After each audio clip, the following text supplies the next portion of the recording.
Colegas, buenas noches. Vamos a dar inicio a esta segunda sesión referente al cierre contable gubernamental del tercer trimestre. Bien, en la clase pasada, en la clase anterior, habíamos visto todo relacionado justamente con los controles internos antes de la preparación y presentación de los estados financieros.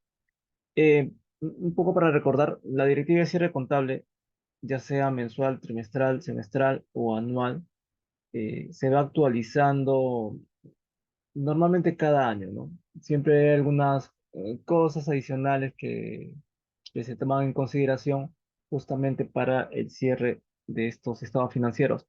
Pero lo que debemos tener en cuenta en toda esta literatura que está en pantalla es que siempre van a haber tres premisas que se van a estudiar. Primero, las acciones preliminares, el tema de la preparación y el tema de la presentación. Para que ustedes presenten estados financieros, primero tienen que prepararlos, ¿no? Entonces, hay toda una dinámica para la preparación de los estados financieros y hay toda una literatura o toda una doctrina referente a la presentación de estados financieros. La presentación de estados financieros tranquilamente ustedes lo pueden rescatar de la NIC SP1, ¿no? Presentación de estados financieros. La preparación de estados financieros, ello sí es un poco más complejo y lo pueden rescatar principalmente del marco conceptual y después de todas las NICs que ustedes ya conocen, que de alguna manera les va a ayudar de manera supletoria por el momento para poder registrar todos sus hechos económicos. Pero antes de que se preocupen de leer el marco conceptual y las NICs SP, hay un punto, como les dije, adicional que se llama acciones preliminares. Si vamos acá a la pantalla y vamos bajando, hay una serie de temáticas, ¿no? Alcance, referencias, definiciones, pero en el punto número 5 justamente habla acerca de las acciones preliminares a la preparación de estados financieros, ¿no? Después ya en el punto 6 seguramente habla plenamente de la preparación. ¿Está por acá? Vamos a ver más acá arriba. Va. Punto número 6, normas para la preparación de los estados financieros, ¿no? Y punto número 7 o número 8 seguramente va a ser los temas relacionados con la presentación de los estados financieros. Pero vamos a ver más acá abajo. Vamos a ver. Literal que activos, provisiones, beneficios, concesiones, correcciones. Y por acá, normas para la preparación para la información presupuestaria, es el punto número 7. Y seguramente el punto número 8 debe ser todo lo referido a la presentación, ¿no? Ahí está. Disposiciones para la presentación de los estados, perdón, de la información financiera. Entonces, el tema es bastante sencillo, ¿no? Solamente hay tres bloques. Acciones preliminares, preparación de estados financieros y presentación de estados financieros. Finalmente, esa presentación de estados financieros es el producto que como contador vas a presentarlo a distintas áreas usuarias para la toma de decisiones. Tal vez suena como un cliché comercial, pero finalmente se utiliza para ello, ¿no? ¿Sirve? Claro que sirve. Básicamente nos sirve como un mapa para poder saber cómo administrar todos nuestros recursos, es decir, todos nuestros activos, llámese dinero en efectivo, cuentas por cobrar, intangibles, propiedad, planta, equipo, existencias, bienes de almacén, suministros diversos, etcétera, etcétera, ¿no? Y también cómo administrar nuestros pasivos, o sea, de qué manera vamos a ir cancelando nuestras deudas a corto y a largo plazo. Aparte tenemos el F2, que viene a ser el estado de gestión, en donde podemos ver toda la continuidad, todo el histórico de cómo vamos cobrando nuestros ingresos, ya sea por venta de ingresos no tributarios u otros ingresos. Normalmente las entidades del sector público generan ingresos no tributarios, ¿no? Es decir, ingresos por la venta de bienes, servicios y otros derechos administrativos. En gran parte por otros derechos administrativos, que son conceptos establecidos en el TUPA de cada unidad ejecutora. ¿Ya? Muy pocos venden bienes, también se vende servicios, alquiler de auditorios, qué sé yo, alquiler de espacios, depende del giro del negocio de cada unidad ejecutora. Gran parte genera sus propios recursos por la venta de estos otros derechos administrativos que normalmente están establecidos en su TUPA. ¿Ya? Bien, entonces, la estructura que ven acá en la directiva de cierre contable, y también lo comenté en la clase anterior, no es una estructura al azar, ¿no? Primero, siempre se concentra básicamente en las acciones preliminares en la preparación. Dice que todo el mundo está ansioso de querer llenar sus estados financieros, pero de nada le sirve construir un edificio si primero no tienes los planos de la construcción, ¿no? Entonces, si no tienes los planos, probablemente en ese proceso de preparación de los estados financieros va a haber demasiada improvisación, ¿no? Porque no hay un paso a paso a seguir para que, cómo tú vas a preparar tus estados financieros. Es como preparar un platillo, ¿no? No tiene sentido preparar un platillo si primero no tienes una receta donde están justamente cuánto de cada ingrediente le vas a poner a ese platillo. Y una vez que lo prepares ese platillo, lo tienes que presentar, que es otro paso, ¿no? La presentación para el cliente tiene que ser bastante vistosa y tiene que ser razonable, ¿no? Cuando presentas los estados financieros justamente a la administración o a los órganos fiscalizadores, como en este caso son las auditorías, las SOAS, tiene que guardar una presentación razonable. ¿Sí? Una presentación. Es como cuando tú preparas un platillo y se lo presentas a un consumidor y este lo va a probar, el sabor tiene que ser razonable, ¿no? No puedes poner ingredientes al azar especulando si el usuario que lo pruebe le va a gustar o no le va a gustar. Igual pasa con los estados financieros. Si tú me presentas a mí un estado financiero, esto también lo comenté en la clase pasada, ¿de qué manera tú me das fiabilidad o confianza de que lo que tú me estás presentando está bien? No puedes presentarme un balance todo cuadrado, ¿no? Activo, pasivo, patrimonio, todo cuadrado. Igual ingresos y gastos, utilidad o pérdida, ¿no? Todo cuadrado, pasado por las validaciones de la DGCP. Pero yo no quiero un papel con números. Lo que quiero saber es de qué manera yo me aseguro que el producto que tú me estás entregando está bien, ¿no? ¿Cómo sé que no me estás estafando? ¿Cómo sé que simplemente me estás presentando la información por simple compromiso, porque sé que tienes que presentarme esa información por cumplir algún tipo de requerimiento, ¿no? Y justamente ahí entra a tallar este punto número 5 que vimos en la clase pasada, que son las acciones preliminares. Las acciones preliminares básicamente son las acciones de control interno. Tú no puedes preparar estados financieros si no tienes controles internos previamente establecidos. Los controles internos son las reglas de juego a seguir para preparar y presentar los estados financieros. Eso evita que tú improvises en ese proceso de preparación y presentación. Entonces, dentro de de esa variedad de controles internos, eh, lo primero que tienes que estudiar es marco conceptual y las NICS-SP. No vale preparar estados financieros si no estudias al menos esa literatura, porque de ahí coges las reglas de juego que vas a utilizar al momento de registrar tus hechos económicos. Ya. Ahora, estos controles internos, recuerden, también tienen que ser razonables. Si tú quieres tener una preparación razonable y una presentación de estados financieros razonable, y cuando venga el auditor te diga, sí, efectivamente, los estados financieros han sido presentados de manera razonable, tus controles internos también tienen que ser razonables. No tienen que ser perfectos, ¿ah? Tienen que ser razonables. Miren, a lo largo de toda la experiencia que he tenido en preparar y presentar estados financieros, está claro que estamos expuestos como seres humanos a errores. Eso está claro, eso es evidente. O sea, quien diga que no ha cometido errores en preparar o presentar estados financieros, es mentira. No, que mis estados financieros están en limpio, ¿no? Todos los años están en limpio. Sí, puedan estar en limpio, pero no quiere decir que estos estados financieros estén elaborados de manera perfecta. Siempre van a contener errores, sino porque creen que ahorita estamos en este proceso de saneamiento contable. Pero hay un pequeño detalle. Cuando tú cometes errores, hay errores perceptibles y imperceptibles. Errores que son tolerables y errores que son intolerables, ¿no? Entonces, el auditor siempre tiene un punto, un marco de referencia para decir qué tanto te voy a tolerar o no el error que tú has cometido en preparar, perdón, y presentar tus estados financieros, ¿no? Entonces, para evitar que tus errores, porque los vas a cometer, sean intolerables, sean imperceptibles, tienes que tener controles internos. ¿Ya? Controles internos que de alguna manera eviten errores materiales que puedan distorsionar la preparación de los estados financieros, que puedan darle cifras incorrectas y que finalmente como resultado de ello pueda tomar malas decisiones en cuanto a la administración de los recursos de una entidad pública, que es otra historia.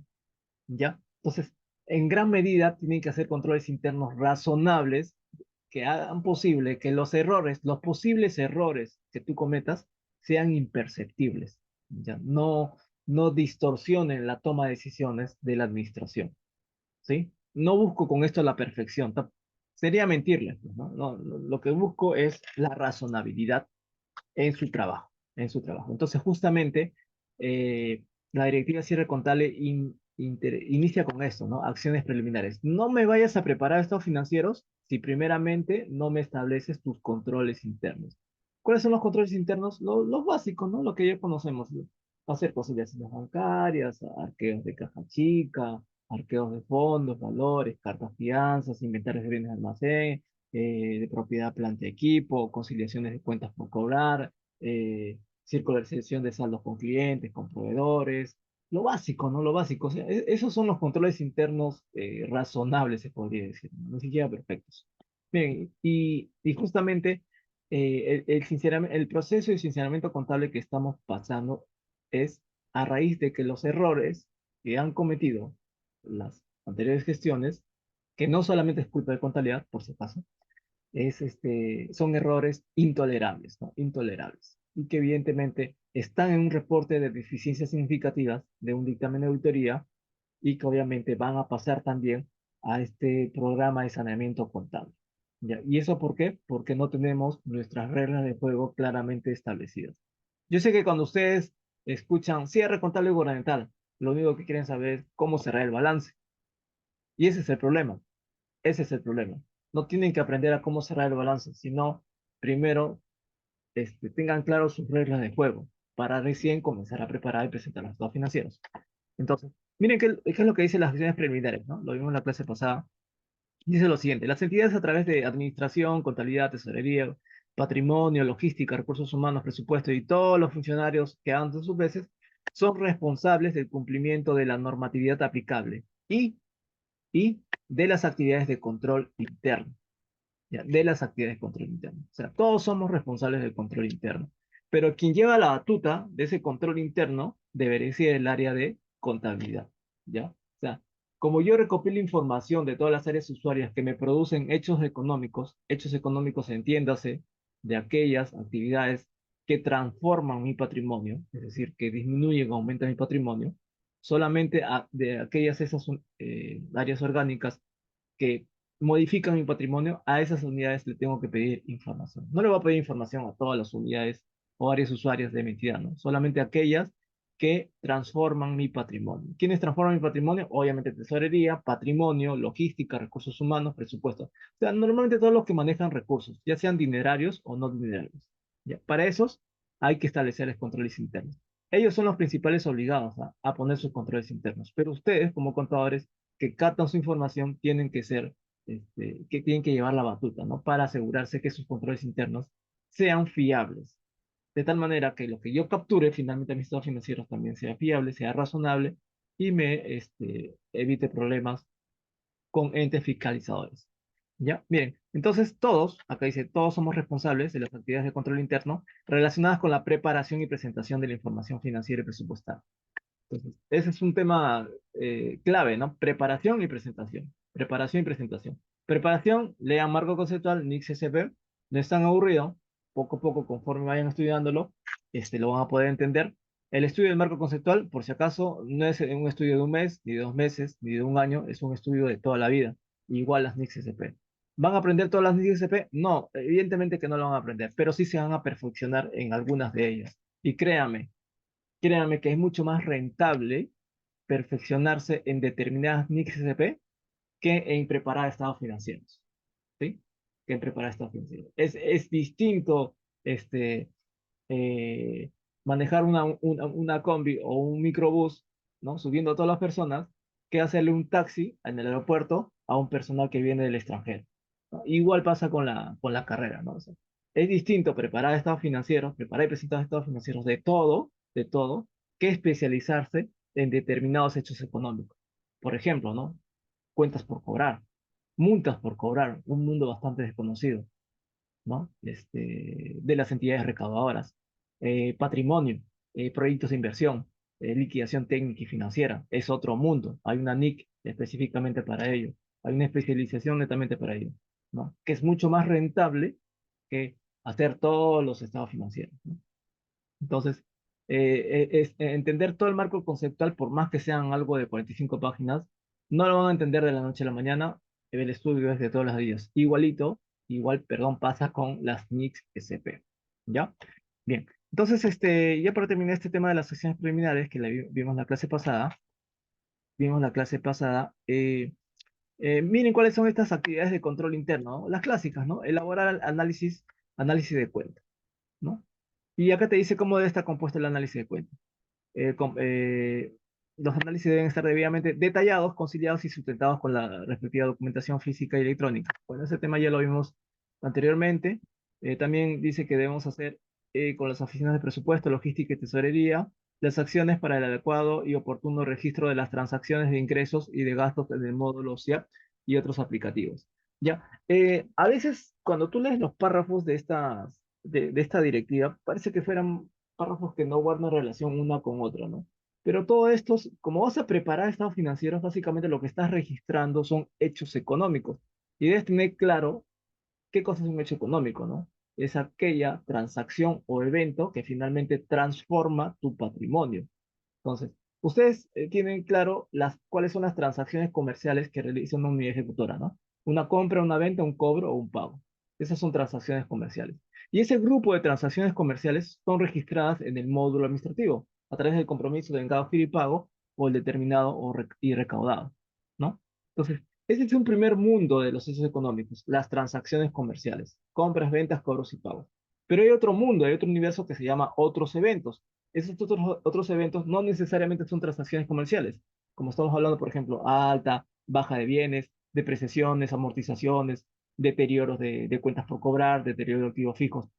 Es decir, otro tipo de eventos que no necesariamente representan entradas o salidas de dinero, como son las transacciones comerciales, que están registradas en tu módulo administrativo. Entonces tienes que ocuparte justamente de esos dos universos que conforman los hechos económicos. En este segundo punto, acá básicamente lo que te dice es, preocúpate de las transacciones de ingresos y gastos que tú registras en el módulo administrativo del SIAP, ¿no? Del, fo- del módulo administrativo del SIAP. En el punto C dice, efectuar el registro contable, el cual debe ser íntegro y por la totalidad de las transacciones, ¿ven? De las transacciones y otros hechos económicos, es decir, los otros eventos que me refería, ¿no? ¿Qué más dice acá? Calcular las estimaciones mensuales para la elaboración de la información financiera. ¿Cuáles son esas estimaciones? Acá están la depreciación, amortización, deterioro, cuentas por cobrar, propiedad, plantas de equipo, existencias y otras cuentas del activo. Esos son los otros hechos económicos que yo les comentaba, los otros eventos, ¿ya? ¿En dónde me debería preocupar más? ¿En las transacciones económicas, en los otros eventos? Particularmente pienso que en ambos, ¿ya? Todo depende de qué tan buenos controles internos tengas, ¿ya? Ahora, miren, en el caso de las estimaciones, ustedes van a hacer estimaciones, ¿ya?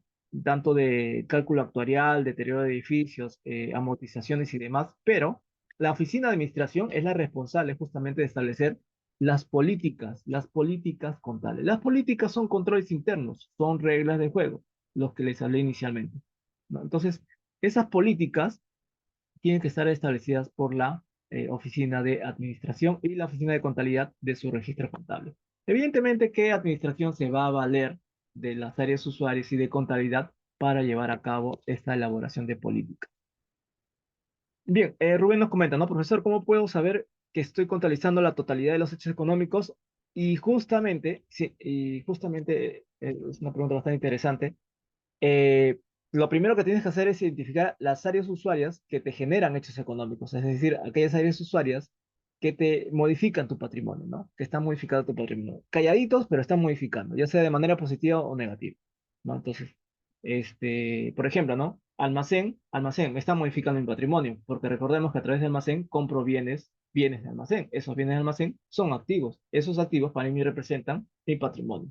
Cuando almacén compra esos bienes, activos, que finalmente representan mi patrimonio, después, ¿qué hacen? A través de P-Cosas lo van consumiendo mi patrimonio. ¿Ya?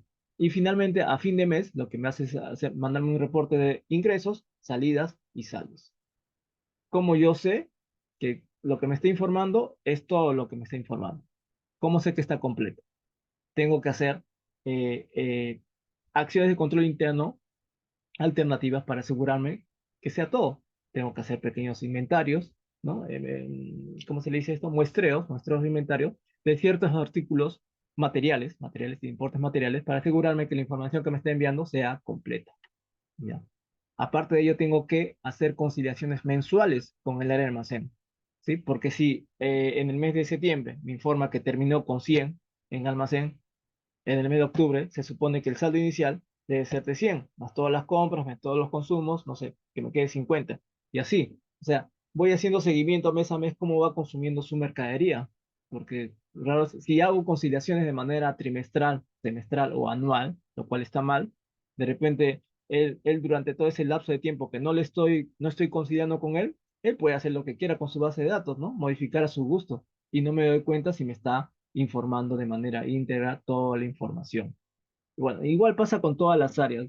La única forma de saber que la información que me está presentando es íntegra, primero es haciendo actas de conciliaciones mensuales y dos, haciendo muestreos de la información material que ellos me están informando para ver que está completo.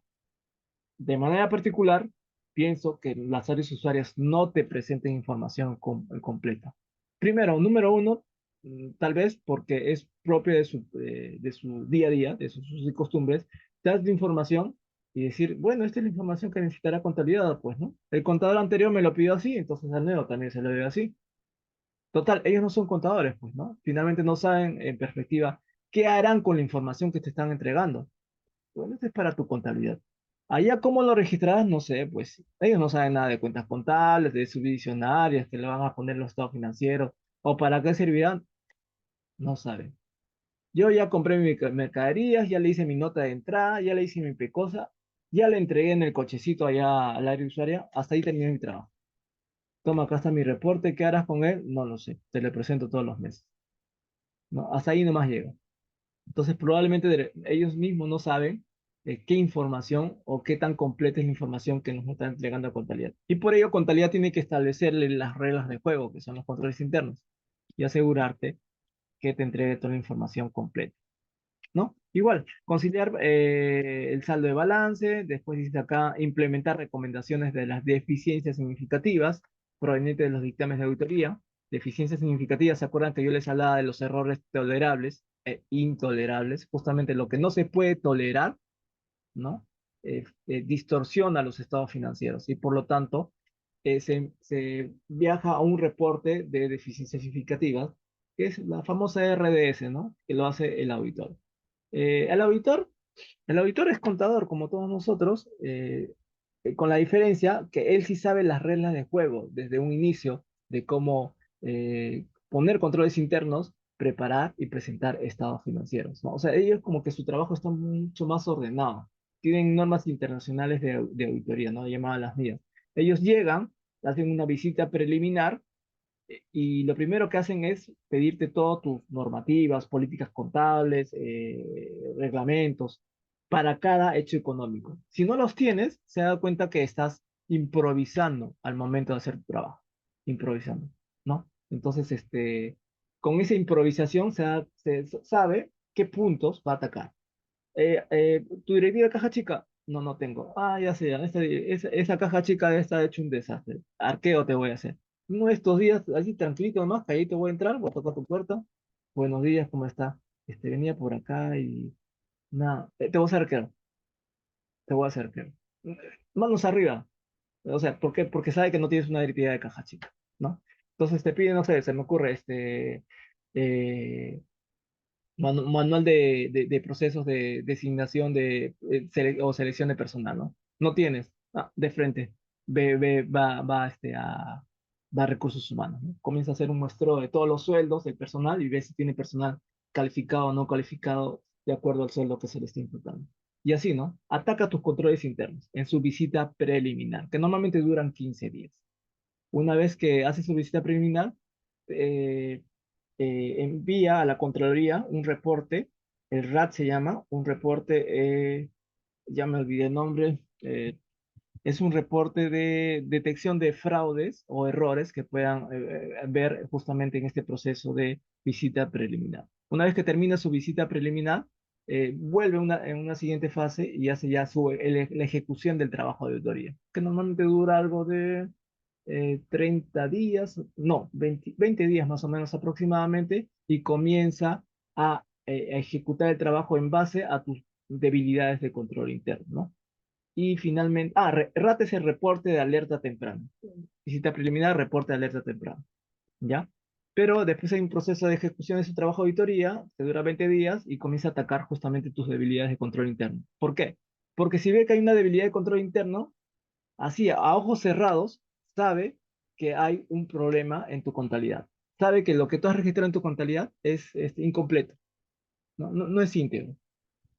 Entonces, después se toma una semana más justamente para poder hacer su informe de auditoría. ¿Ya? Les digo todo esto porque, como digo, hay una fase preliminar, hay una fase de visita preliminar, hay una fase de ejecución de auditoría y hay una fase de emisión de informes de auditoría. ¿Que tenemos que saberlo? Sí, pues tenemos que saber cómo piensa el auditor, ¿no? Que es la misma manera como debe pensar el contador al momento de preparar sus estados financieros y evitarse, ¿no? Que les ponga informes de auditoría con salvedad, con abstención, este, y apelar más que todo a la razonabilidad de los estados financieros, ¿no?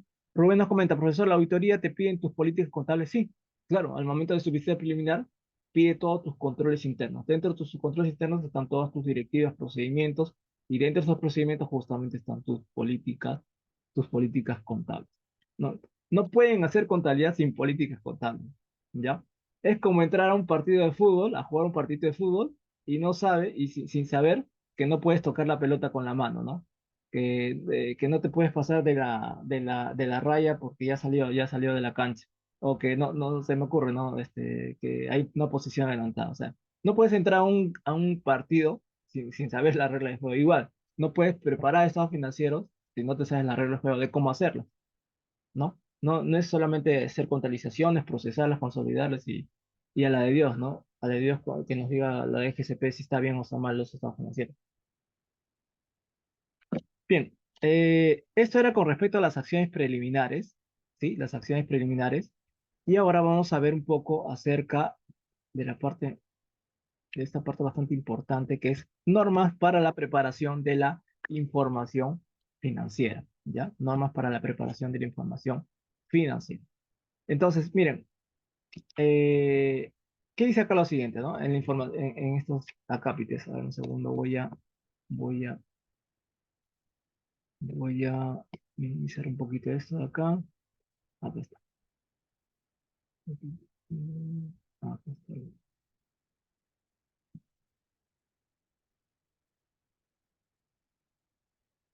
Ya, normas para la preparación de la información financiera. Miren acá, dice marco contable para la preparación de la información financiera. Marco contable.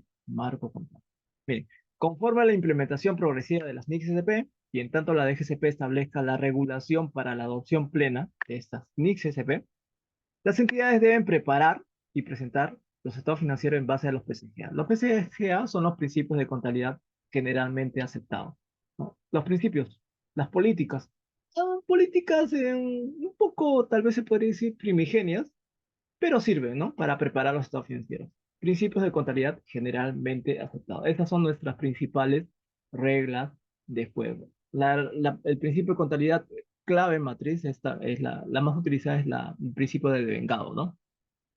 Entonces, acá mismo lo dice, miren colegas, ha tenido la pregunta del señor Rubén. Dice, las entidades deben preparar los estados financieros en base a los PCGA, los cuales comprenden directivas contables y demás disposiciones, así como los pronunciamientos técnicos que en uso de sus atribuciones emite la DGCP. En los casos no regulados por la DGCP, las entidades no pueden dejar de reconocer, medir, presentar y revelar las transacciones y otros hechos económicos. Nos dice acá, vamos a ver, y otros hechos económicos, debiendo definir sus políticas contables y aplicar de manera supletoria los requerimientos técnicos prescritos en las NIC-SCP y demás normas aprobadas en el Perú, ¿ya? Este literal A, que tal vez suene un poco aburrido, es el punto clave, el punto de inicio para que ustedes preparan sus estados financieros, ¿no? Eh, ustedes tienen que tener reglas de juego, yo les he dicho inicialmente, reglas de juego. Esas reglas de juego están contenidas justamente en esta directiva que ven acá en pantalla. Esa directiva de cierre contiene básicamente todos los principios de contabilidad generalmente aceptados. No lo dice de manera precisa, pero está inmiscuida ahí. En cada párrafo que ven, está inmiscuido el principio de equidad, principio de vengado, empresa en marcha, partida doble, bienes económicos, realización, objetividad. Todos esos 15, 16 principios que nos enseñaron en la universidad están acá adentro, ¿ya? Claro que esa versión ya se ha mejorado actualmente, ¿no? Ahora esos principios de contabilidad han evolucionado y ahora se llaman normas internacionales de contabilidad, ¿no? Pero su base primigenia son los principios de contabilidad. Entonces, una vez que comencemos culminemos este proceso de adopción de NICS-SP, creo que vamos a estar mucho más encaminados a presentar una información razonable. Pero nuestras reglas de juego, como ven, son los PCGA, ya los PCGA. Entonces, en base a los PCGA y utilizando de manera supletoria las NICS-SP, ustedes comienzan a construir sus políticas contables. ¿Para qué? Para preparar y presentar sus estados financieros.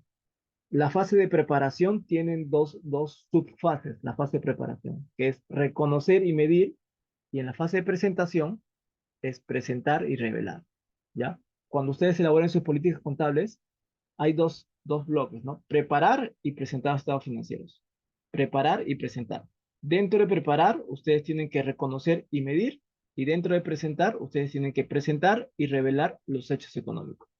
No lo digo yo, lo dice esta pequeña frase, miren, las entidades no pueden dejar de reconocer, medir, presentar y revelar. Hay cuatro bloques, las transacciones y otros hechos económicos, debiendo definir sus políticas contables. Ustedes tienen que elaborar sus políticas contables en base a esto, reconocimiento, medición, presentación y revelación. Esas son las reglas de juego. Ese es su plano de construcción de un estado financiero, ¿no? Es como un ingeniero, ¿no? Cuando quiere construir un edificio, no va a construir el edificio y en el camino ver si se ha equivocado o no en la distribución de los dormitorios, del baño, de la sala comedor. Primero tiene que tener su plano de construcción. Si no, no lo construye, ¿no? Sería un pecado construir porque les va a salir mal. Igualito pasa con la contabilidad. Mejor ni lo construyan, ¿ah? Si quieren construirlo normal, perfecto. Vayan contabilizando, pongan sus operaciones negritas en azul, hagan su mayorización, lo procesan, lo migran a la web contable, después les pasan le llaman al sectorista y me dicen, valídalo. El sectorista bien, te dice, oye, tienes estas validaciones, hago mis notas de parche, los cuadros, listo, boom. Y cuando piensas que todo haya acabado, viene la auditoría, él te revisa y ahí comienza a darte tus dictámenes con deficiencias significativas. ¿Por qué? Porque no tuviste normas o reglas de juego para preparar tus estados financieros. Y porque obviamente no tuviste políticas contables. ¿Ya? Ahora, miren, hay un tema acá bastante interesante, que dice lo siguiente. Un segundo. Hay un punto bastante interesante acá que nos dice, ¿no? Perdón. Que nos dice lo siguiente. Que nos dice lo siguiente, mira. Con fines, acá dice, con fines del análisis técnico contable de las transacciones, a ver, con fines del análisis técnico contable de las transacciones y otros hechos económicos, los representantes de las entidades deben aplicar el juicio profesional crítico, ¿sí? O sea, cuando tú analizas contablemente los hechos económicos, los representantes de las entidades deben aplicar el juicio profesional crítico. Cuando se refiere a los representantes de las entidades, ¿a quién se refiere? ¿A quién se está refiriendo? Principalmente, cuando habla de los representantes de las entidades, que deben aplicar el juicio profesional crítico. Principalmente a los contadores, ¿no? Entonces, dicen, debes aplicar un juicio profesional crítico, ¿ya? Entonces, para construir tu juicio, colegas, para poder construir su juicio profesional, no se refiere a, a tu opinión, ¿no? A tu opinión subjetiva de o sea, qué te parece tal o cual transacción económica. No, no te está diciendo, oye, por si acaso he comprado una mercadería, ¿ya? He comprado una mercadería, pero aún no me ha llegado la factura. ¿qué hago? ¿Lo registro o no lo registro como bienes de almacén? Porque no tengo la factura, recién la factura me va a llegar el próximo mes. O me ha llegado la factura, pero no me ha llegado la mercadería. ¿Qué hago? ¿Lo registro este mes o el próximo mes? ¿Tú qué opinas? No, no se refiere a que es una opinión, ¿ah? Se refiere a un juicio profesional. Y para construir un juicio profesional, tú tienes que tener dos ingredientes. Primero, conocimiento del tema y dos, experiencia del tema. Si fusionas esas dos variables, recién vas a poder emitir un juicio profesional. Un juicio profesional es una opinión argumentada, ya en base a argumentos. O sea, no es en base a lo que tú pienses o de acuerdo a tu percepción o al yo creo, ¿no? Sino en base a una opinión argumentada. Y tus argumentos principalmente están sostenidos sobre el marco conceptual y las NICs SP. Para el caso particular de la NIC SP12, inventarios. Ya, entonces por ello, a eso se refiere con juicio profesional crítico realizando una exhaustiva revisión de la normativa contable, no le digo yo, realizando una exhaustiva revisión de la normativa contable y de casos similares que puedan ser utilizados como referencia. ¿Ya? Entonces, entonces, si te dan cuenta, este es el primer literal, ¿no? El literal A. Literal A. No me prepares la información si primero no me lees las NICs SP, marco conceptual, establezcas tus políticas contables y apliques tu juicio profesional crítico. ¿Ya?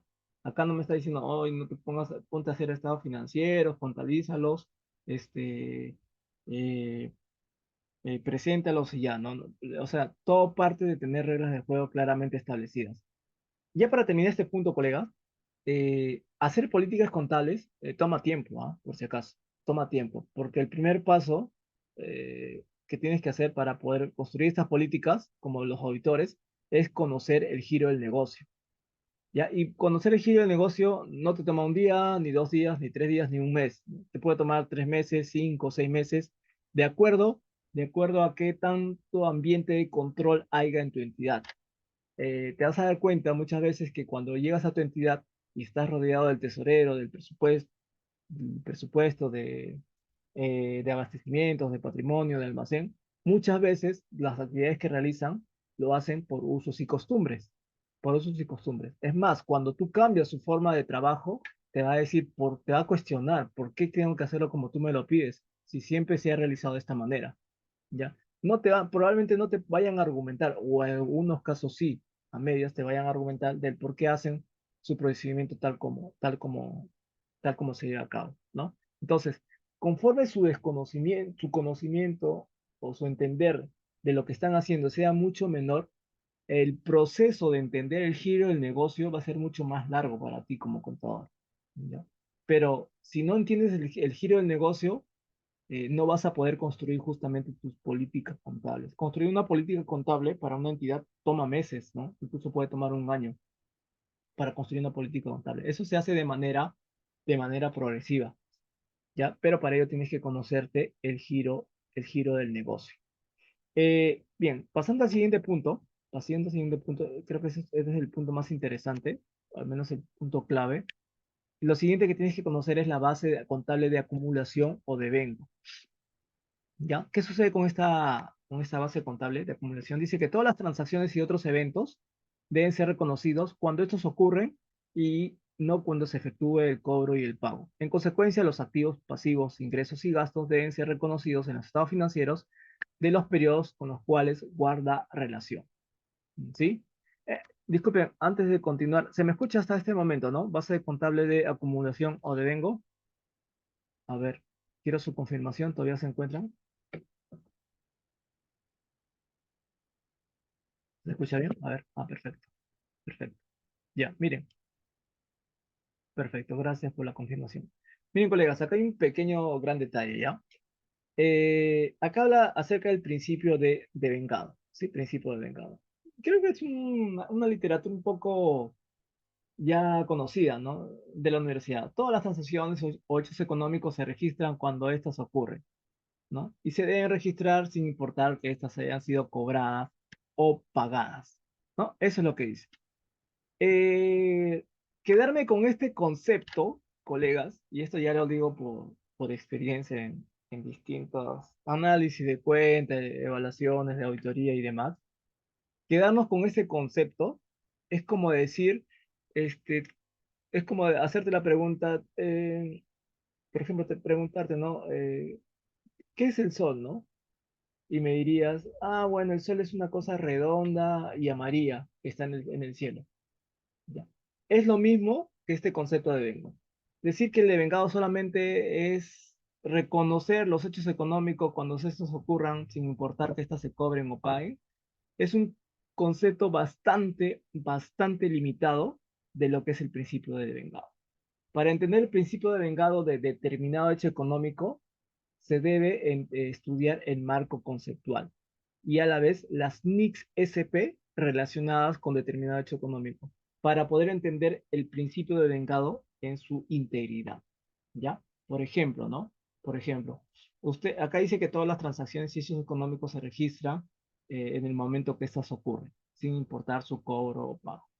Entonces, si se me ocurre a mí, yo soy una entidad pública, yo soy, no sé, la SAT, ¿no? La Superintendencia de Administración Tributaria, la que emite papeletas por alguna infracción de un conductor.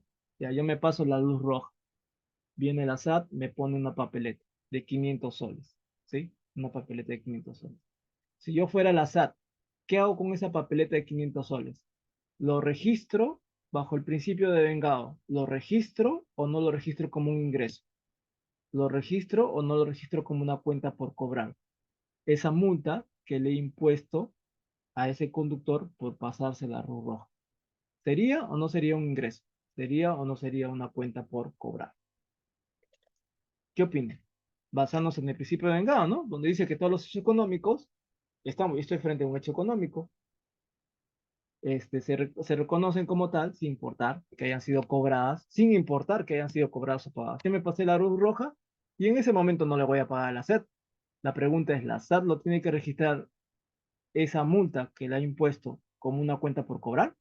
¿Sí o no? ¿Sí? ¿Sí? ¿Sí? Como cuenta por cobrar, ¿no? ¿Y por qué como cuenta por cobrar? ¿Por qué como cuenta por cobrar? Por el principio de vengado.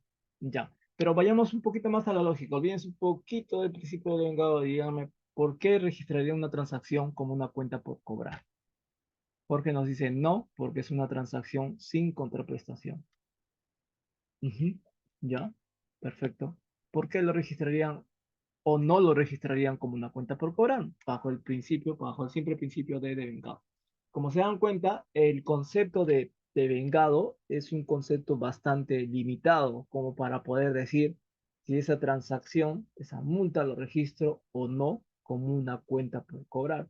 Porque en principio, nuestro balance general muestra activos, pasivos y patrimonios.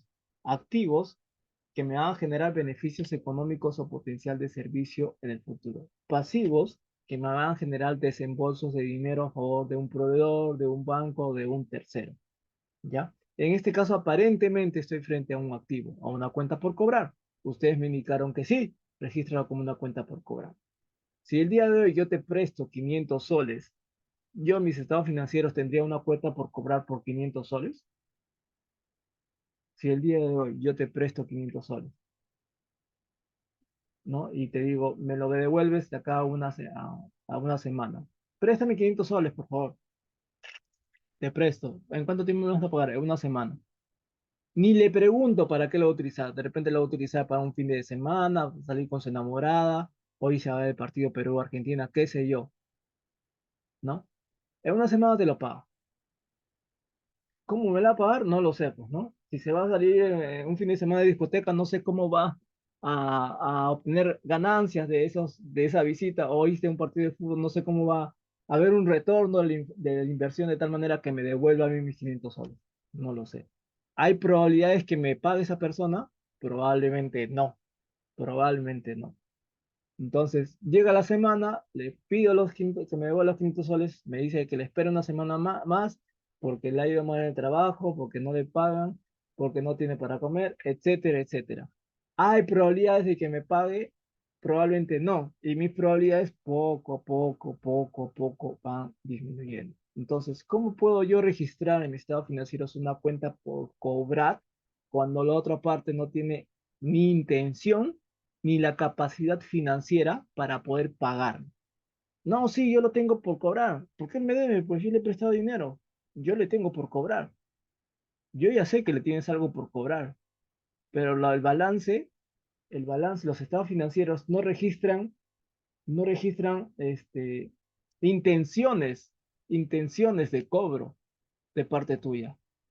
Lo que se registra en el balance son probabilidades, altas probabilidades de que una transacción se lleve a cabo y se reconozca en los estados financieros. Que una transacción tenga altas probabilidades de que sea concretada. Por eso que dice el principio de vengado, las transacciones y otros hechos económicos deben ser reconocidos cuando éstas ocurren y no cuando se efectúa su cobro de pago.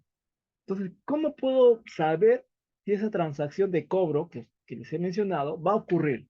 O sea, ¿cómo sé que la otra parte me va a cobrar? Perdón, me va a pagar para yo registrarlo como cuenta por cobrar. ¿Cómo sé? O sea, ¿qué tanta seguridad tan que por el simple hecho de que le he prestado el dinero, ya sé que me va a pagar? ¿Cuál es la probabilidad ahí? ¿Me entienden? Entonces, y mucho más, y mucho más cuando yo impongo una multa a un infractor que le importó cruzarse la luz roja y menos creo que le vaya a importar pagarme a pagar el SAT, ¿me entiende? Entonces, y como dice su compañero Jorge, estamos frente a una transacción, a un ingreso sin contraprestación, ¿no? O sea, él no me va a pagar porque yo no le he dado nada a cambio, pues no hay una contraprestación a cambio en un contexto de multa. Entonces, ¿cómo en base a ello yo puedo registrar algo como una cuenta por cobrar?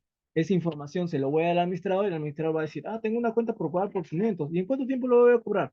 En una semana, jefe. Llega la semana, no, no paga. 2 semanas, no paga. Ah, no, no me va a pagar. Ah, lo pongo como una estimación de cobranza dudosa, pues, ¿no? Tomando el gasto. O sea, parchas la transacción económica de acuerdo a cómo se presenta, cuando en realidad desde un inicio nunca fue cuenta por cobrar. ¿Ya? Entonces, mucho cuidado con esa palabrita, mucho cuidado, perdón, con esa palabrita, cuándo ocurren. O sea, ¿cómo puedo saber cuándo ocurre un hecho económico? El colega nos dice, a ver, vamos a ver. Mi colega nos comenta, ¿me serviría su récord crediticio? Claro, claro que sí. Justamente cuando los bancos, las entidades financieras te prestan dinero, primero evalúan tu récord crediticio, ¿no? Tu comportamiento crediticio, tu comportamiento de riesgo también. Sobre eso te van prestando. ¿Por qué creen que acá, cuando te prestan dinero para un crédito hipotecario, te cobra un 10%, un 11%? Antes te cobraban 8, 9, ahora te cobran más todavía, 10, 10.8, 11%. Y si se van a Europa, la tasa de interés que te cobran es del 2%, 2-3%. ¿Por qué? Porque el latino es más riesgoso, pues, ¿no? Que el europeo en devolver la plata al banco. Es más riesgoso. Por eso que te cobran más tasa de interés, ¿no? Entonces, conforme más riesgoso sea, probablemente ni te presten dinero. O si te prestan una cantidad menor. ¿Por qué? Porque eres bastante riesgoso. Por eso que te piden garantías, ¿no? Y después te van quitando tus bienes si en caso no llegas a pagar, ¿no? Llegas a pagar. Por eso te piden garantías hipotecarias.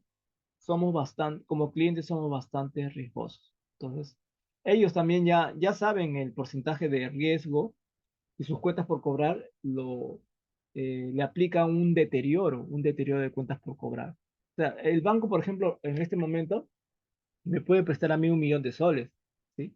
Y puede registrar esa cuenta por cobrar por 1 millón de soles, porque a cambio, no sé, le deja una garantía hipotecaria, un inmueble, ¿sí?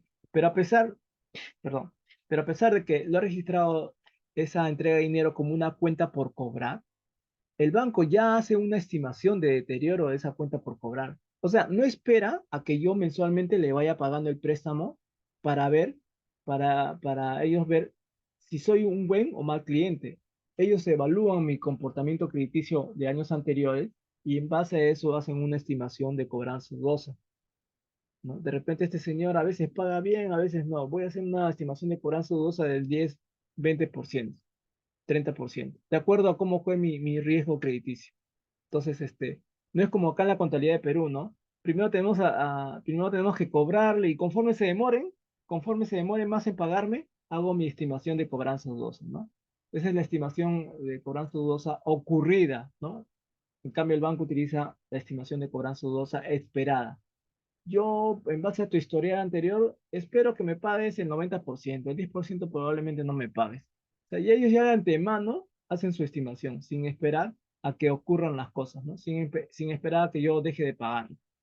Entonces, hay que tener mucho cuidado justamente con este principio de vengo. Ahorita solamente les he hablado de cuentas por cobrar. Hay todo un mundo de casuísticas con respecto a la base de vengado, pero en realidad este concepto es bastante limitado, ¿no? Muy limitado. Decir, yo registro en mi contabilidad un hecho económico por el principio de vengado es engañarme, pues, no me estás engañando, o sea, no me estás dando argumentos por la cual tú estás registrando o no registrando un hecho económico, ¿no? Entonces, principalmente para registrar un hecho económico, eh, se tiene que devengar. Y cuando se devenga, las NIC CCP dice, devengamos un activo, pasivo, patrimonio, ingreso o gasto en la medida en que estos se reconocen. ¿Y cómo se reconocen? Tendrías que ir al marco conceptual y a las NIC CCP. Un activo, ¿cómo se reconoce o cuándo se reconoce como un activo? A ver, chicos, los leo acá en pantalla. ¿Cuándo ustedes reconocen un activo? ¿Qué requisitos tienen que cumplir un activo para ser reconocido como tal?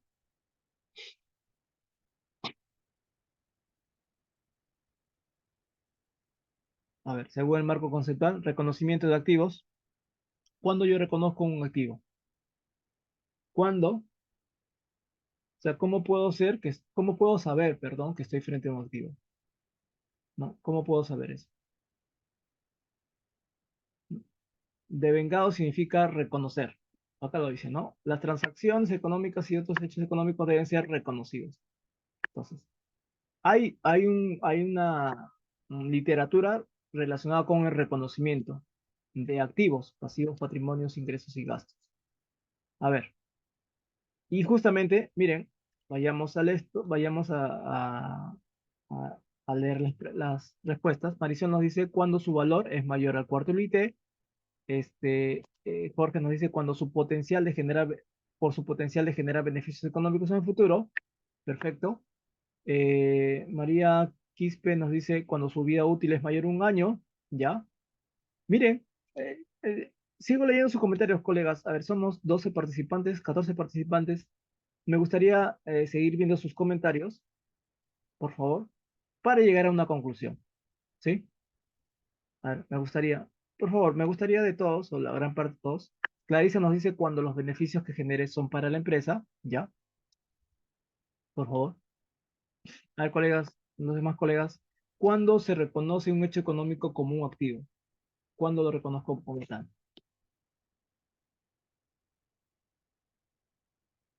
¿Cuándo sería? A ver, un comentario más, dos comentarios más, colegas, para poder cerrar esta ronda de preguntas del devengado.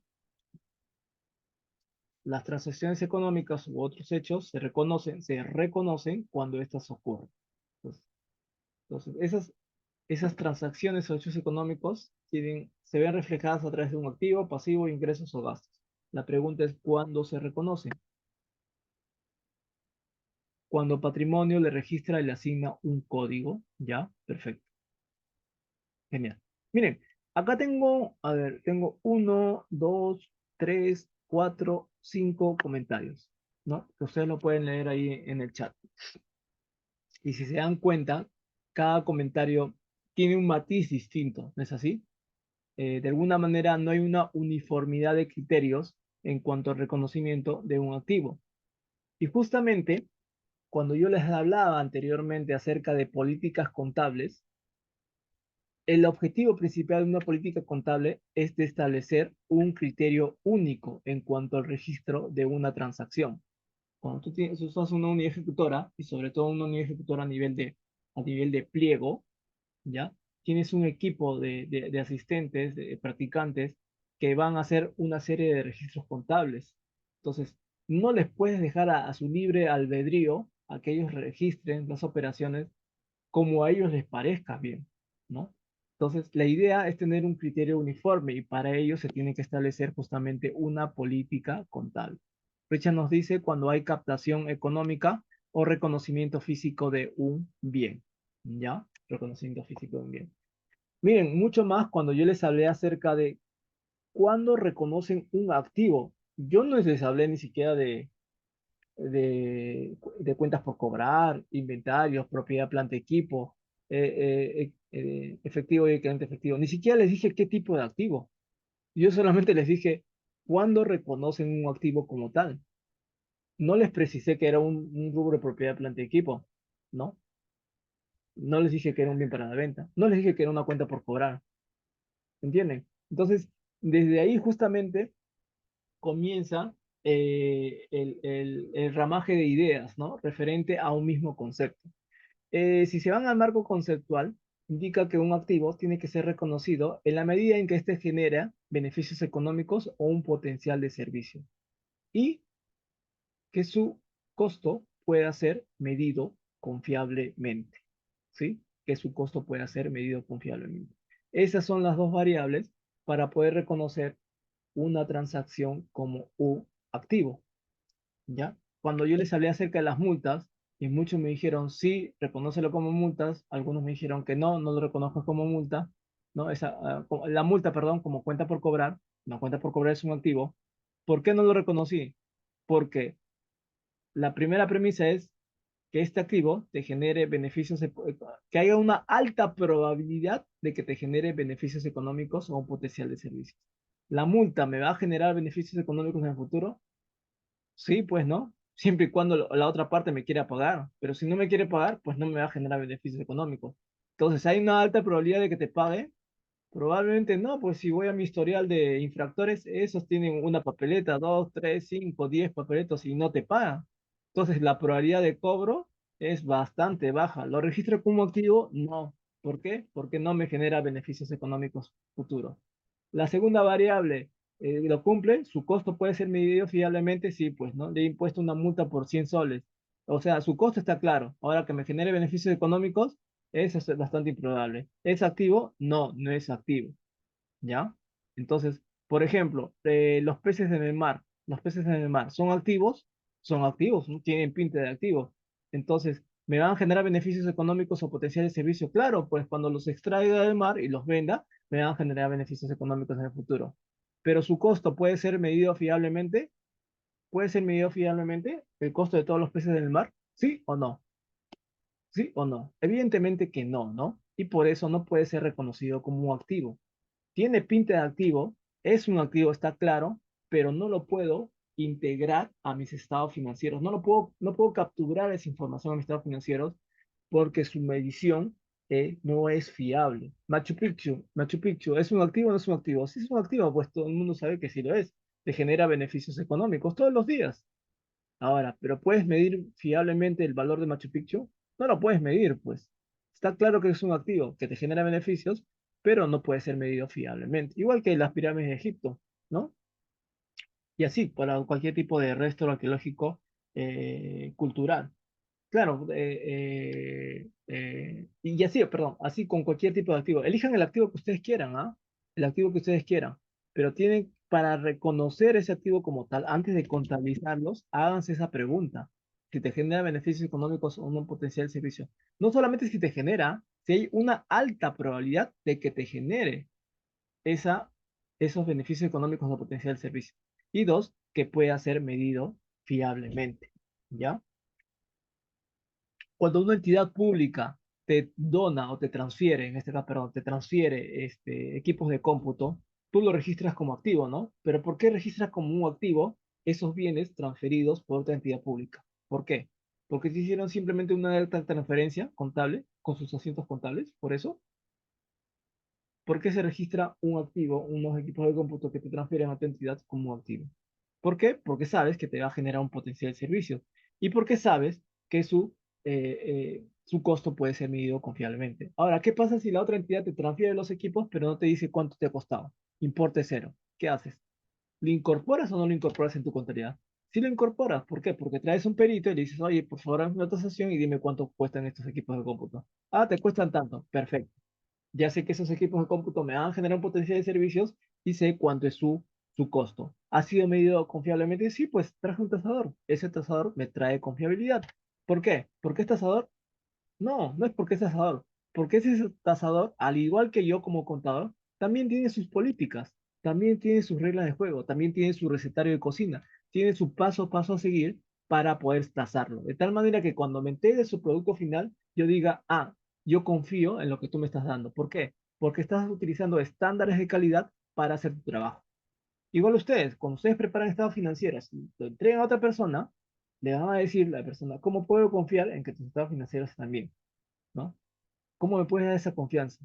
Cuando los auditores me revisan mis estados financieros, me dicen, oye, Laura, ¿y por qué has hecho este asiento contable? ¿Ah? ¿Y por qué has hecho este asiento contable? Señor, señor, le digo, todo lo que yo estoy registrando lo hago en base a políticas contables. Y mis políticas contables están en mis notas de los estados financieros número 2, principios y prácticas contables. Ahí lo puede ver de manera detallada qué reglas de juego utilizo para registrar hechos económicos materiales. O sea, usted me pregunta y me da a entender de alguna manera como que si estuviera improvisando al momento de registrar un hecho económico. Yo tengo ahí mis reglas de juego, argumentadas con normas internacionales de contabilidad o marco conceptual. Puede que estén mal hechas, ¿ah? Pueden que incluso yo pueda haberlo malinterpretadas, pero tengo reglas de juego. Entonces, si hay que corregir, no hay que corregir tanto mi trabajo, sino las reglas de juego que presenté para elaborar mi trabajo de preparar y presentar estados financieros. ¿Ya, colegas? O sea, ese es se podría decir, el paso a paso a seguir para ustedes elaborar un producto que finalmente termina en reportes financieros. Y justamente acá habla de eso, ¿no? Presentación de los estados financieros. Los estados financieros deben ser presentados en moneda nacional con dos decimales. Ya, con dos decimales. Bueno, eso está claro, ¿no? Ahora, presentarlo con dos decimales, no sé, porque yo presento hechos económicos materiales. ¿No? En qué me ayudarían los decimales? Creo que no es mucho, ¿no? No es mucho. Ahora, bueno, es algo cuestionable ese tema de los decimales. Ahora, si tengo un presupuesto por miles de millones de soles, no voy a poner las cifras con miles de millones de soles, ¿no? Con todos sus ceros. Tengo que registrarlos, tengo que resumirlos, ¿no? Puedo redondearlos a importes mucho menores, cuya lectura sea mucho más digerible para el administrador, ¿ya? Pero bueno, esa es otra historia. Los saldos de los estados financieros comparativos del periodo anterior deben corresponder a la presentación en dicho periodo a menos que la DGCP establezca lo contrario. Ya, excepcionalmente, en el estado de situación financiera, los periodos trimestral y semestral se comparan con la información del periodo al 31 de diciembre del año anterior, ¿no? Ustedes cuando elaboran sus estados financieros, ¿no ven que el programa les sale estados financieros al primer trimestre, el primer semestre, y hacen un comparativo con el 31 de diciembre del año anterior? Eso está dentro de la NIC SP 35, me parece, estados financieros de periodos intermedios, ¿ya? Hay reglas de juego que te ponen justamente para estos periodos intermedios. ¿Que sirven? Sí sirven, colegas, sí sirven, porque hay entidades, todas las entidades, por ejemplo, generan ingresos y gastos, pero sus ingresos y gastos en el mes no son continuos, no son constantes. O sea, hay periodos de tiempo, campañas de tiempo en las cuales las entidades públicas generan más ingresos y en otros meses menos ingresos. Entonces, tener estados financieros de periodos intermedios nos ayuda a ver las variaciones de ingresos y de gastos, pero de acuerdo al giro del negocio, ¿no? Una entidad pública, por ejemplo, una municipalidad, se supone que debe cobrar más en los meses de marzo, abril y mayo, ¿no? Es su pico de ingresos, ¿no? Ese pico, y después pasa a julio, agosto, seguramente debe bajar. Igual, para cada entidad pública que tiene un giro económico totalmente distinto, sus picos de ingresos y de gastos son totalmente distintos, ¿no? Que tienen que ser evaluados, ¿ya? Y bueno, acá habla de la parte más importante, clasificación de activos y pasivos corrientes. Esto de acá, ya para terminar esta parte de la sesión de hoy, colegas, la clasificación de activos y pasivos es bastante importante. En realidad, la contabilidad es una obra de arte, ¿ya? Es una obra de arte. Y para construir esa obra de arte tienes que tener bastante paciencia, bastante estudio, bastante dedicación, bastante análisis, ¿ya? Para poder hacer una obra de arte que no sea perfecta, pero sí que sea razonable, de tal manera que quien vea esa obra de arte vea que los errores que contiene sean imperceptibles, ¿ya? Sean imperceptibles. Entonces, Para eso tiene estándares de calidad. Y esos estándares de calidad justamente son el marco conceptual y las normas internacionales de contabilidad, que justamente actúan acá en este concepto que se llama clasificación de activos y pasivos corrientes.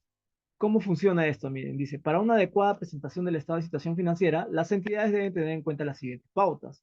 Un activo se clasifica como corriente si la entidad espera realizarlo, ¿no? Venderlo o consumirlo dentro de los 12 meses dentro posteriores a la fecha de presentación de los estados financieros, ¿no? Un activo se clasifica como corriente cuando se espera realizar, vender o consumir dentro de los 12 meses posteriores a la fecha de presentación de los estados financieros. Acá utiliza tres términos, ¿no? Realizar, o sea, cobrar, ¿no? Una cuenta por cobrar, ¿cuándo se realiza o cuándo se vuelve realidad?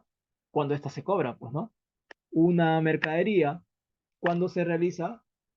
Cuando ésta se vende o cuando ésta se consume, ¿sí? O un dinero en efectivo que tú tienes, ¿cuándo se realiza? Cuando se utiliza el dinero, ¿no? Pero acá hay un pequeño detalle. Un activo se clasifica como corriente, dice acá, dentro de los 12 meses posteriores a la fecha de presentación. Es decir, todo aquello, la transacción económica que está dentro de los 12 meses, debes registrarlo como un activo corriente.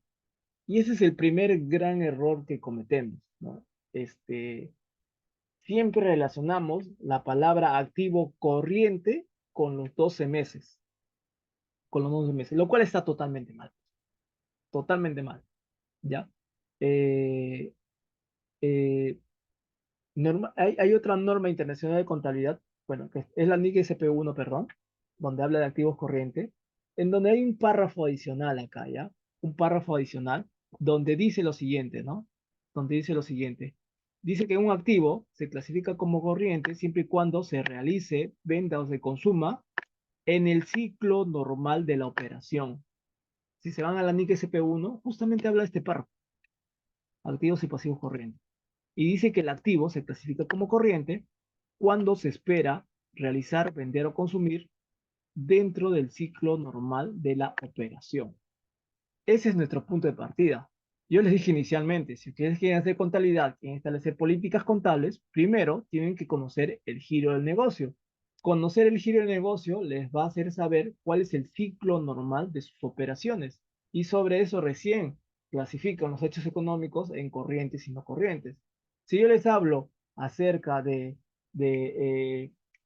viáticos por rendir, ustedes entregan viáticos a los comisionados. Ya, esos viáticos que ustedes le registran, perdón, le entregan al comisionado, ¿dónde lo registran? ¿En el activo corriente o no corriente? Colegas, a ver, los leo. Los viáticos que les entregan a los comisionados, ¿no? Que lo registran en la cuenta 1205 viáticos. ¿Lo registran como activo corriente o no corriente? ¿No? Están dentro del activo corriente. Ahora, la pregunta es, ¿por qué está dentro del activo corriente? ¿Por qué lo presentan así dentro del activo corriente? Richard nos dice, o Carlos nos dice corriente. Ya, perfecto, corriente. ¿Pero por qué?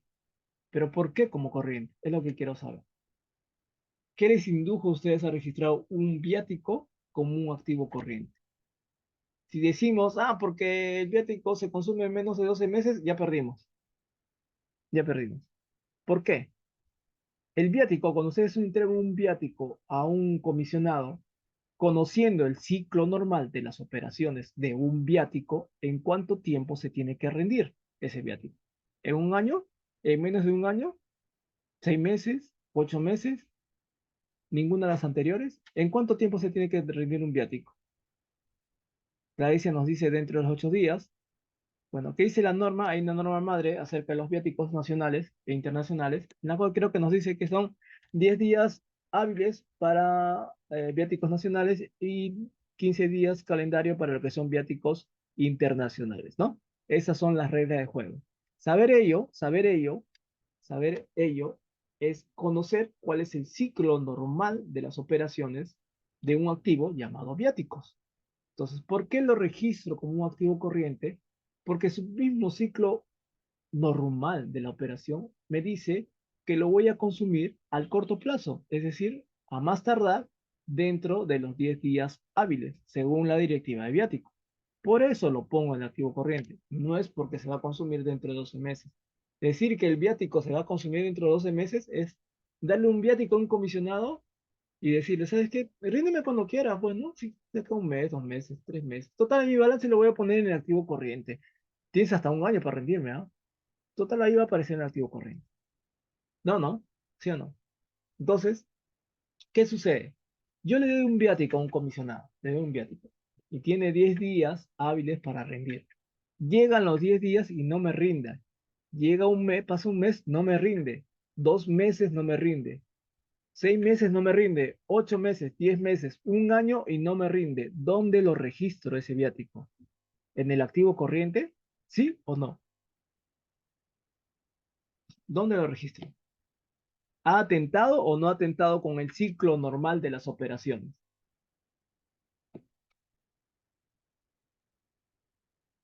Ahora, Carlos me dice no corriente.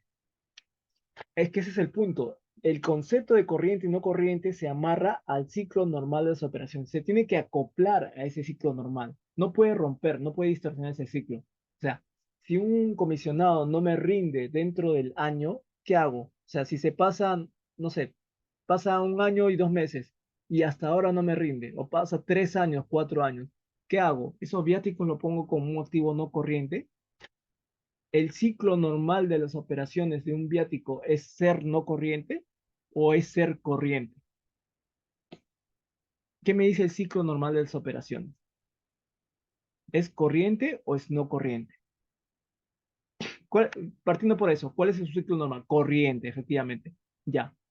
¿Va a haber en algún momento, colegas, en que ese viático pueda ser no corriente? ¿Existiría esa posibilidad de que sea no corriente?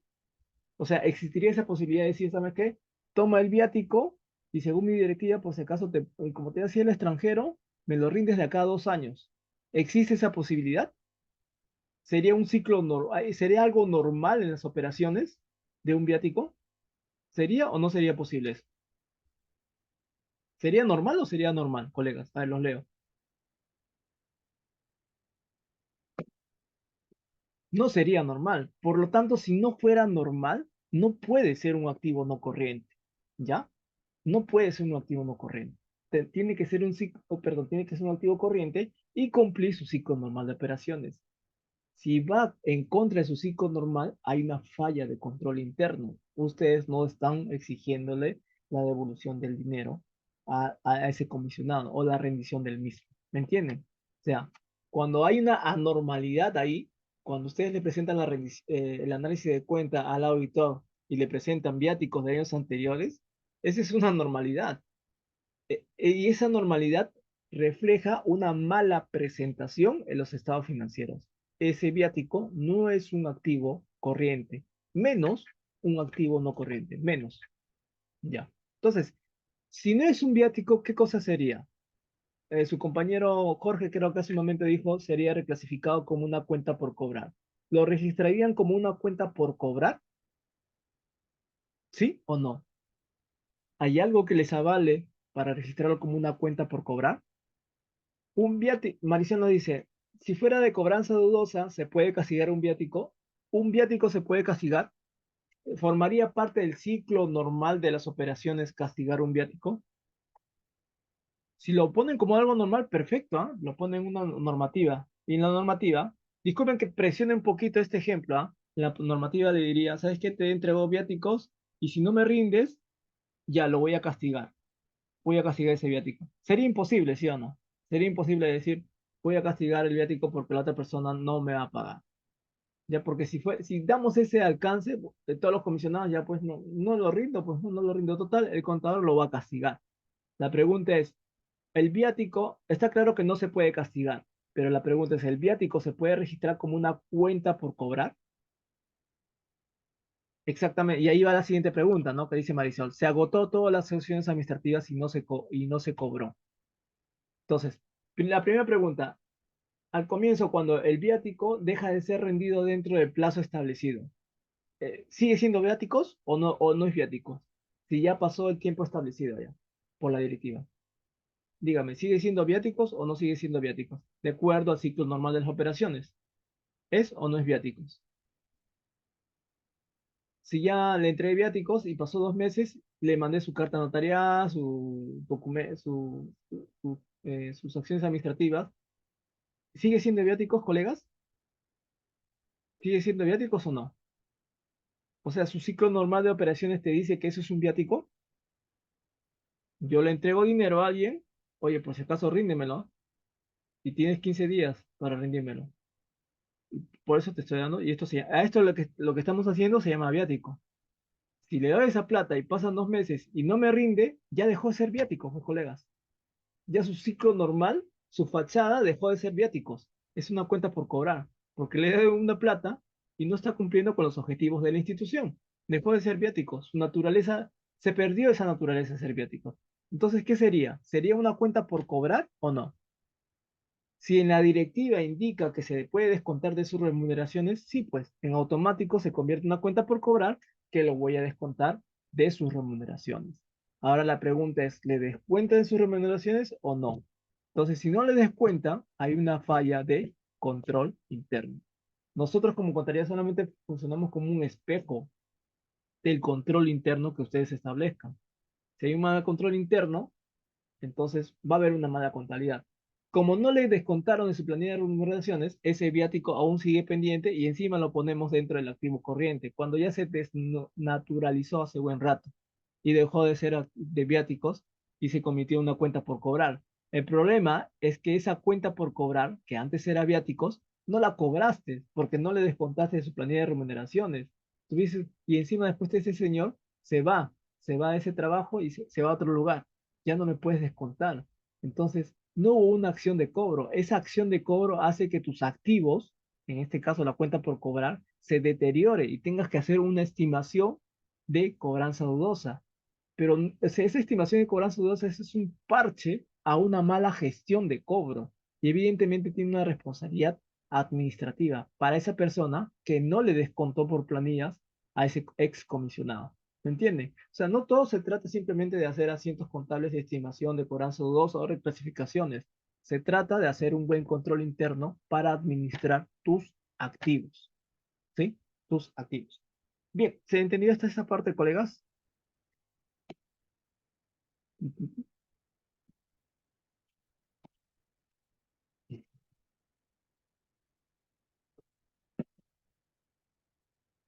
Perfecto.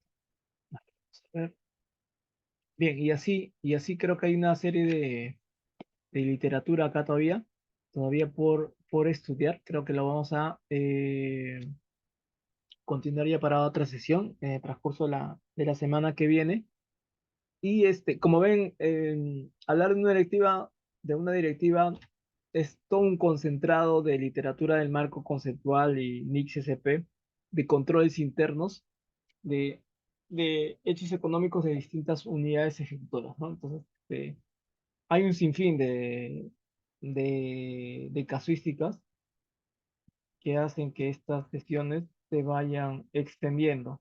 Después de esta parte de preparación y una parte de presentación, ¿no? La parte de presentación es una parte más que todo técnica, ¿no? Utilizar una serie de cuadros en Excel, procesar datos, y utilizar macros de ser posible y sobre ello presentar tus estados financieros. Ahora actualmente ya el tema de la presentación de estados financieros es un poco más sencilla con el uso de la inteligencia artificial, ¿no? Ellos básicamente lo que hacen es hacer tu trabajo. O sea, mi trabajo antes de presentar estados financieros, para yo antes presentar estados financieros, utilizaba formatos, ¿no? Formatos en Excel. Para hacer esos formatos en Excel tenía que estudiar Excel o tenía que estudiar Excel avanzado, ¿no? Por ejemplo, macros en Excel, ¿no? Ahora ya eso pasó al olvido porque ya la propia inteligencia artificial te brinda macros en Excel así, en cuestión de segundos, nada más. Simplemente copias la macro en Excel y comienzas a procesar la información. Justo ayer les cuento, yo estaba, por ejemplo, mejorando mi análisis de cuenta de inventarios. Entonces, quería mm, a ver, no lo tengo acá, quería mejorar el cálculo de la depreciación, porque siempre coincido mi depreciación con el área de patrimonio, ¿no? Entonces, hacía depreciaciones manuales, hacía depreciaciones manuales y después, lo conciliaba, ¿no? Con el área de patrimonio, lo conciliaba con patrimonio. Entonces, eh, como eran fórmulas en Excel, a veces al ingresar una nueva línea, perdón, un nuevo activo, algún bien mueble o inmueble, hacía que las fórmulas tal vez se movieran, ¿no? Como ven acá, miren, está lleno de fórmulas mi cálculo de las depreciaciones, ¿no? Entonces, para evitar estar haciendo estos formulitas en Excel, que es de un Excel básico, apelé al tema de utilizar macros, ¿no? Y ahora las macros son más sencillas, ¿no? Simplemente le digo a la inteligencia artificial, al chat GPT, ¿sabes qué? Hazme una macro para calcularme la depreciación, ¿no? De tales activos, ¿no? Entonces, por ejemplo, acá calculo la depreciación de enero, me voy a vista, macros, ya la inteligencia artificial me dio la fórmula, le voy a ejecutar, y ya simplemente, ¿no? Ya automáticamente ya el sistema me está calculando la depreciación. Y así, o sea, la inteligencia artificial tiene múltiples usos, ¿no? No solamente para hacer macros en Excel, eh, sirve para estudiar el marco conceptual, las mix SP, casuística, hay análisis de casuísticas, análisis de cuentas contables, conciliaciones bancarias, controles internos, políticas contables. O sea, la inteligencia artificial sirve para hablar con ella de todo. Es como un profesor totalmente capacitado en línea, ¿no? Que te ayuda para poder hacer tus labores. Quien usa el chat GPT evidentemente tiene una gran ventaja sobre cualquier otro profesional que no utilice esta herramienta informática, ¿no? Lo he visto de manera somera en algunos videos que ya lo colgaron en YouTube, pero lo voy a ver mucho más a fondo conforme ya pase el tiempo y veamos temas de análisis de cuenta o de preparación de estados financieros. Ya para terminar, colegas, esta parte, en su momento está proyectando hacer un curso de integrador contable. He hecho solamente pequeños videos porque en realidad eh, el curso de integración contable abarca muchos temas, ¿ya? Muchos temas que sin mentirles, miren, le he estado, acá tengo la plantilla de un curso de integración contable. Y desde mi perspectiva pienso que primero tenemos que tener claro el conocimiento del giro del negocio, ¿no? El establecimiento de controles internos, el estudio del marco conceptual y las NICs SP, la elaboración de análisis de cuentas, elaboración de estados financieros, elaboración de políticas contables y saneamiento contable. Cada una de estas carpetas contienen más carpetas, ¿no? Como conocer el giro del negocio, la materialidad, el costo-beneficio, estudio del marco conceptual y las distintas NICs SP es otro estudio. Elaborar el análisis de cuenta igual. Cuando yo, por ejemplo, les pido a los chicos de mi equipo, analicen las cuentas contables, no comienzo a especular con ellos, no, les digo, tomen, acá tienen un manual y tienen que hacer acá el paso a paso de cómo tienen que registrar tal hecho económico o material, ¿no? Con las cuentas contables y las bases legales.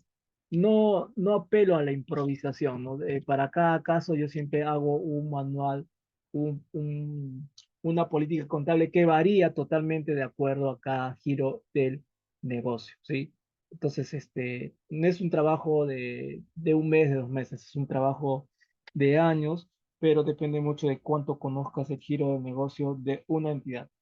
Pero la clave de ello, como les digo, es establecer políticas contables y controles internos y que estén oficializados dentro de tu entidad. Ya para terminar, yo por experiencia, les digo que he hecho contabilidades en varias entidades y probablemente lo que haya hecho en esas entidades, si volviera a regresar a dichas entidades, probablemente ya se hayan dejado de hacer, ¿sí? Pues, ¿por qué? Porque si bien es cierto, elige a tales personas, vas a hacer los análisis con tal de esta manera, vas a presentar las cosas de esta manera, el día que me haya ido, lo hayan dejado de hacer. O tal vez hayan cambiado de personal y lo haya hecho de acuerdo a su modo de pensar, de acuerdo a su criterio. ¿Y por qué? ¿Y por qué? Porque simplemente no establecí políticas contables oficializadas que me aseguraran que a pesar de que yo me fuera de una entidad, los criterios de preparación y presentación hubieran seguido continuando, ¿no? Entonces, con un criterio uniforme, ¿sí? Entonces, creo que es el primer más,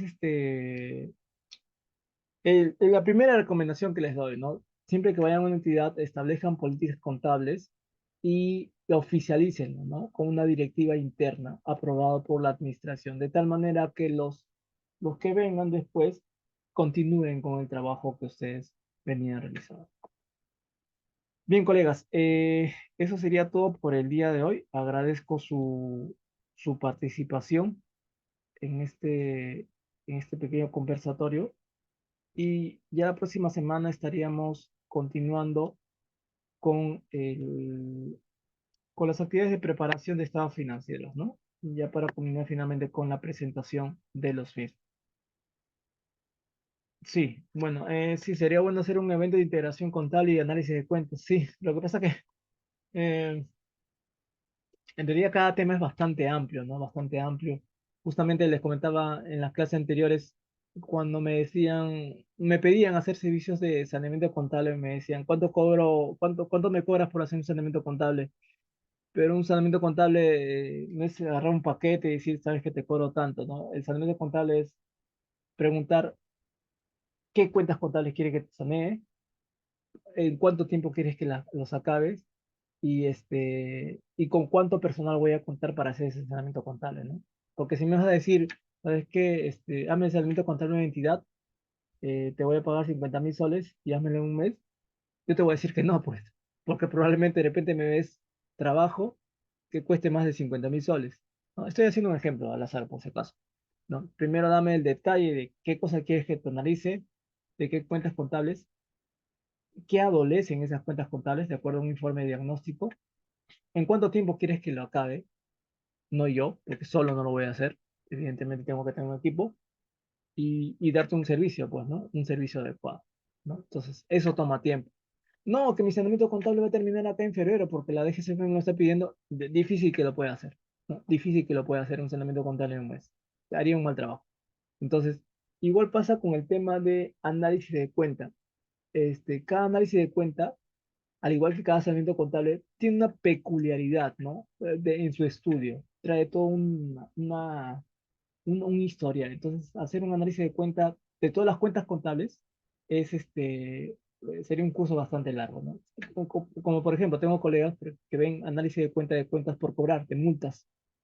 Ellos no solamente analizan la cuenta por cobrar, analizan las directivas de cuentas por cobrar, analizan los controles internos de las cuentas por cobrar. Interactúan con el área de fiscalización, cobranzas coactivas, tesorería, área de cobros, de multas, etcétera, ¿no? Atacan los controles internos, mejoran los controles internos y recién ahí ven el análisis de cuenta. ¿Por qué? Porque saben que su análisis de cuenta es correcto, ya que sus controles internos son muy buenos. Entonces, es toda una materia de estudio, cada análisis de cuenta de cada cuenta contable. ¿Ya, colegas? Bien, nada, eso solamente como adelanto. Les agradezco la participación el día de hoy y estaré colgando el video en los próximos minutos. Gracias a todos y que tengan muy buenas noches.